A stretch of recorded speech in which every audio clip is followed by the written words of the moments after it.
বৃষ্টি মানেই দেখবেন সতর্কবার্তা শুরু হয়ে গেছে। অপকর্ম মাধ্যমে আমরা এগুলিকে ভরাট করে দিচ্ছি। এগুলিকে ড্রেনগুলিকে ভরাট করে দিয়েছি। দেখেন আপনি একটা জিনিস পরিষ্কার করে বলি, এখানে পূর্ব প্রস্তুতি বলতে বৃষ্টি যে কোনো সময় আসবে, আবহাওয়া পরিবর্তন হচ্ছে সারা বিশ্বব্যাপী, শিল্পায়ন হচ্ছে জুন জুলাই তো আমরা হয় সারা বিশ্বব্যাপী ইন্ডাস্ট্রিয়ালাইজেশনের কারণে এটা আবহাওয়া পরিবর্তন হচ্ছে এবং বৃষ্টির পরিমাণ কম বেশি হবে, এটাই স্বাভাবিক।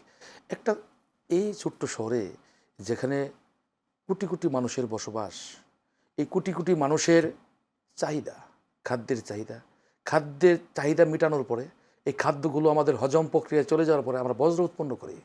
এই বজ্রগুলি এই শহর থেকে বের করার জন্য মাকড়সার জালের মতো যে পরিমাণে পর্যাপ্ত ড্রেনেজ নেটওয়ার্ক দরকার, এটা অস্বীকার করার তো উপায় নেই। সেই পরিমাণ ড্রেনেজ নেটওয়ার্ক আমরা তৈরি করতে পারি নাই। যতটুকুই তৈরি করেছি এগুলো আবার আমরা বিভিন্ন অপকর্ম মাধ্যমে আমরা ভরাট করে দিচ্ছি। এগুলিকে ড্রেনগুলিকে ভরাট করে দিয়েছি। যখন আকাশে বৃষ্টির গড়গড়ে শুরু হয় তখন আমরা আমাদের গরু ছাগল ঘরে নেওয়ার চেষ্টা করি, কাপড় চোপড় ঘরে নেওয়ার চেষ্টা করি।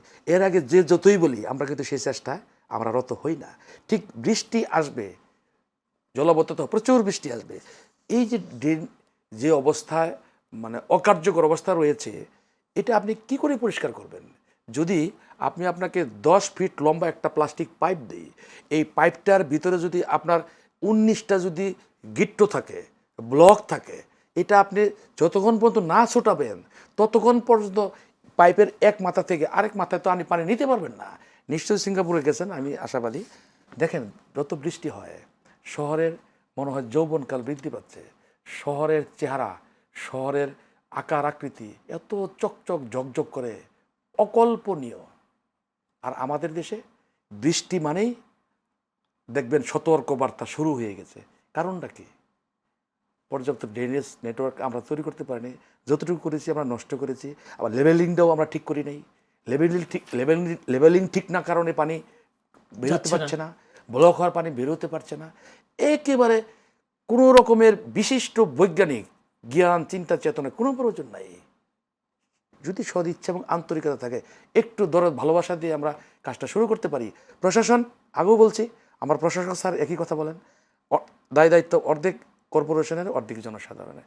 যদি অর্ধেক যদি আমরা ঘাটতি করি তাহলে সাকসেসফুলি আমরা হতে পারবো না। যেখানেই ড্রেন ব্লক হয়ে গেছে, যেখানেই ময়লা উঠানো হয়েছে, আপনি লক্ষ্য করে দেখবেন পলিথিন, বিস্কুটের প্যাকেট, পলিথিনের প্যাকেট, আদার্স নানান ধরনের ব্লক হয়ে আছে। টান দিলেই অটোমেটিক্যালি আসছে। এটা থেকেই, বাস্তব চিত্র থেকেই আমার প্রশাসক স্যার কিন্তু বলেই ফেলেছেন যে প্লাস্টিক এই পলিথিনের কারণে কিন্তু অন্যতম কারণ এবারের জলাবদ্ধতা।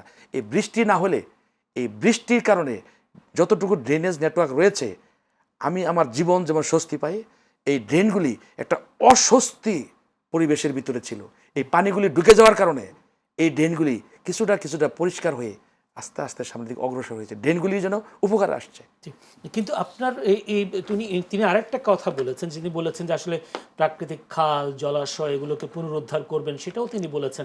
সেই খালগুলো পুনরুদ্ধারে আসলে সিটি কর্পোরেশনের কোনো পরিকল্পনা আছে? তো সুন্দর সুন্দর প্রশ্ন করেন, মানে এগুলি আমি পরিকল্পনাবিদ হিসেবে এগুলি আমার ভালো লাগে, এটি ভাষায় প্রকাশ করতে পারবো না। আপনি দেখবেন মাসখানি হলো বর্তমান সরকার ক্ষমতায় আসার পর মাননীয় প্রধানমন্ত্রীর নির্দেশে আমাদের মন্ত্রী মহোদয়ের ইয়েতে আমাদের দক্ষিণ এবং উত্তর সিটি কর্পোরেশনে যেগুলি খাল রয়েছে, 11 সদস্য বিশিষ্ট উত্তর সিটি কর্পোরেশনে একটা কমিটি করে দিয়েছেন, 12 সদস্য বিশিষ্ট দক্ষিণ সিটি কর্পোরেশন একটা মন্ত্রণালয় থেকে কমিটি করে দিয়েছেন। কমিটির কাজটা কি? কমিটির কাজ হচ্ছে আমার দক্ষিণ এলাকার ভিতরে যত খাল আছে এই খালগুলো চিহ্নিত করতে হবে, সীমানা নির্ধারণ করতে হবে, উদ্ধার করতে হবে, বের করতে হবে। ঠিক একইভাবে উত্তর দক্ষিণ এই কমিটি কাজ শুরু করেছে। আমার বিশ্বাস যেভাবেই খাল বিলুপ্ত হোক না কেন, খালের সীমানা চিহ্নিত হবে, খাল উদ্ধার হবে। খাল যদি উদ্ধার না হয় আপনি ক্ষতিগ্রস্ত হবেন, আমি ক্ষতিগ্রস্ত হব, শহর ক্ষতিগ্রস্ত হবে, যে কোনো মূল্যে হোক। পর্যাপ্ত জলাশয় এবং সবুজায়নের সমন্বয়ে একটি বসবাসের উপযোগী শহর তৈরি না করার বিকল্প কোনো রাস্তা আমার আপনার কারো খোলা নাই। জি, আমার সেই সাথে একটা স্পঞ্জ সিটি যেটা বলা হচ্ছে, এই স্পঞ্জ সিটির আপনাদেরকে সেই ধারণাটা আছে কিনা স্পঞ্জ সিটি করার? একটু আগেই আপা বলে ফেলেছেন যে 78-79% কনক্রিট, মানে ভাবতে অবাক লাগে যে শহরে আমার নগর ভবন থেকে যদি আমি দক্ষিণ দিকে তাকাই মরুভূমির মতো মনে হয়, উত্তর দিকে তাকাই যদি উসমানী উদ্যানে শুধু কয়েকটা গাছ আমার চোখের সামনে পড়ে, সব গাছ কোথায়, অক্সিজেন কোথা থেকে আসবে, আপনি কোথা থেকে অক্সিজেন নেবেন? নাই তো ব্যবস্থা। আপনি যদি সদরঘাটে বসবাস করেন আর সেই অক্সিজেনটা যদি উসমানী উদ্যান বা সোহরাওয়ার্দী উদ্যানের গাছপালা থেকে আপনার যায়, কতটুকু দূষিত অক্সিজেন আপনি গ্রহণ করছেন? গাছপালা বৃদ্ধি না করার বিকল্প কোনো রাস্তা নেই। মাননীয় প্রধানমন্ত্রী সারা দেশব্যাপী গাছ রোপণের উদ্যোগ নিয়েছেন।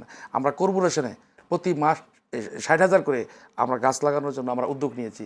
যেখানেই ফাঁকা জায়গা, যেখানে স্পেস আছে সেখানে গাছ লাগাতে হবে। একটি জায়গায় হয়তো আমাদের ভুল হচ্ছে, গাছ এই স্লোগান এরকম না রেখে গাছ লাগাবো, পর্যাপ্ত পরিচর্যার মাধ্যমে গাছটিকে আমি বড় করব। যদি গাছ পরিচর্যা না করি গাছ লেগে কোনো লাভ হবে না। যেহেতু কনক্রিট হয়ে গেছে সেখানে আমি কোথায় দিকে যাবেন? আমাকে বসবাস করতে হবে, প্যারালাল আমার জায়গা নেই, হরিজন্টাল আমার জায়গা নেই, আমাকে ভার্টিক্যাল উঠতে হবে। সেই ক্ষেত্রে বড় বড় যে সমস্ত বিল্ডিং, বিশেষ করে বড় বড় যে বিল্ডিংগুলো রয়েছে এখানে গাছপালা উপরে না লেগে তেমন কোনো উপায় নেই। আপনি কিছুক্ষণ আগে প্রশ্ন করেছিলেন কে আগিয়ে আসবে, কোন সংস্থা আগিয়ে আসবে?